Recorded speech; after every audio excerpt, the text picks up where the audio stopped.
Now, recently, the Controller of Budget released two critical reports showing how the national government and the 47 county governments spent public resources in implementing budgets in the financial year ending June 2024.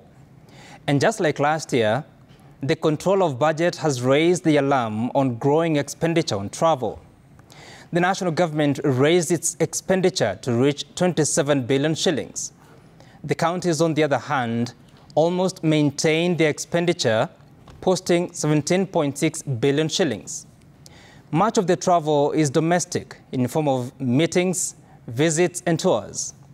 At the global scale, the national government's expenditure was heavy on bilateral meetings, attendance of state and official visits, trainings, workshops and meetings to negotiate various deals. At the counties, members of executive committees and members of county assemblies were heavy on benchmarking tours abroad, trainings and conferences ranging from transformative leadership, effective leadership and governance training. Many words for an opportunity to fly out. Perhaps necessary for a country that continues to suffer for failing leadership. Who would be opposed to a tour of Turkey to attend the Africa Business and Economic Forum?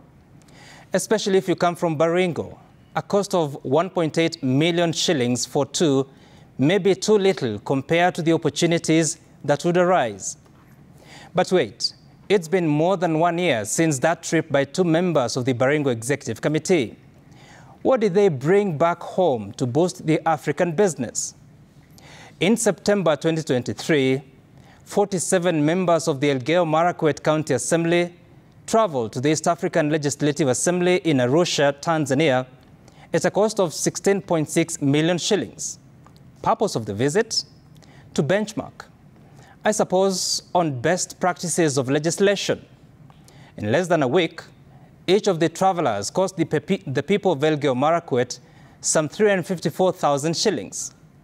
A year later, what has been the impact of that visit? And is the Parliament of Kenya so bad that MCAs cannot travel to Nairobi to benchmark? And staying in the same county, a member of the county assembly traveled to Dubai to attend training on, hear this, building smart cities at the cost of 1.6 million shillings. A year later, what has been the impact of smart cities training in the cities, towns and villages of Elgeyo-Marakwet? You see, between July 2023 and June 2024, county governments and county assemblies made up to 115 visits to Dubai in the United Arab Emirates, each trip taking between 1 and 10 officials. There were nearly 30 trips to the US made by varying numbers of county officials. And there was an interesting one. A member of the Kakamega County Executive Committee traveled to Seattle, the capital of the Washington state in the US. What for, you may ask? Wait for it. To attend, quote, the Luhya Community Official Meeting. I mean it. I read it in the Controller's report.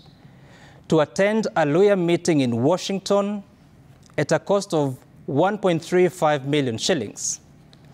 Well, I appreciate that communities can be global, but really? One person to the US to attend an official meeting of a community that is largely domiciled in their home county and country? Another 6 MCAs from Baringo went to Singapore at the cost of 4.9 million shillings, spending a week being taught on adaptable leadership and decision-making workshop. Indeed, very important skills for any leader in a fast-evolving world where poverty threatens to deny children education and access to basic services. And we also learn that at least 15 legislators traveled to Istanbul, Turkey, for a 2-day course. The title was Mastering People Management and Team Leadership. Now, the last day of the course was dedicated to personal effectiveness, time management, and delegation. And yes, time management is critical.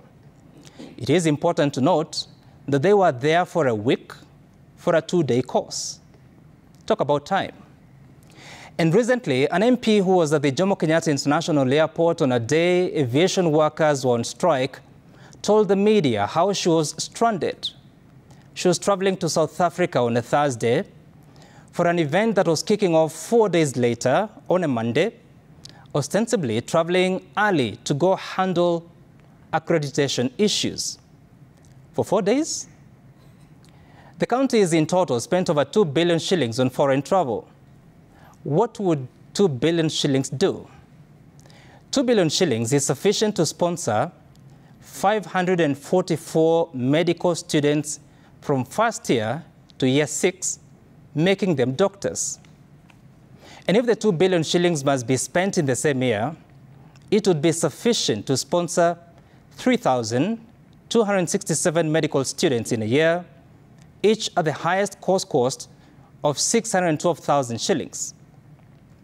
If JSS intern teachers earn a salary of 20,000 shillings per month, 2 billion shillings would be sufficient to pay 8,333 of them for a year.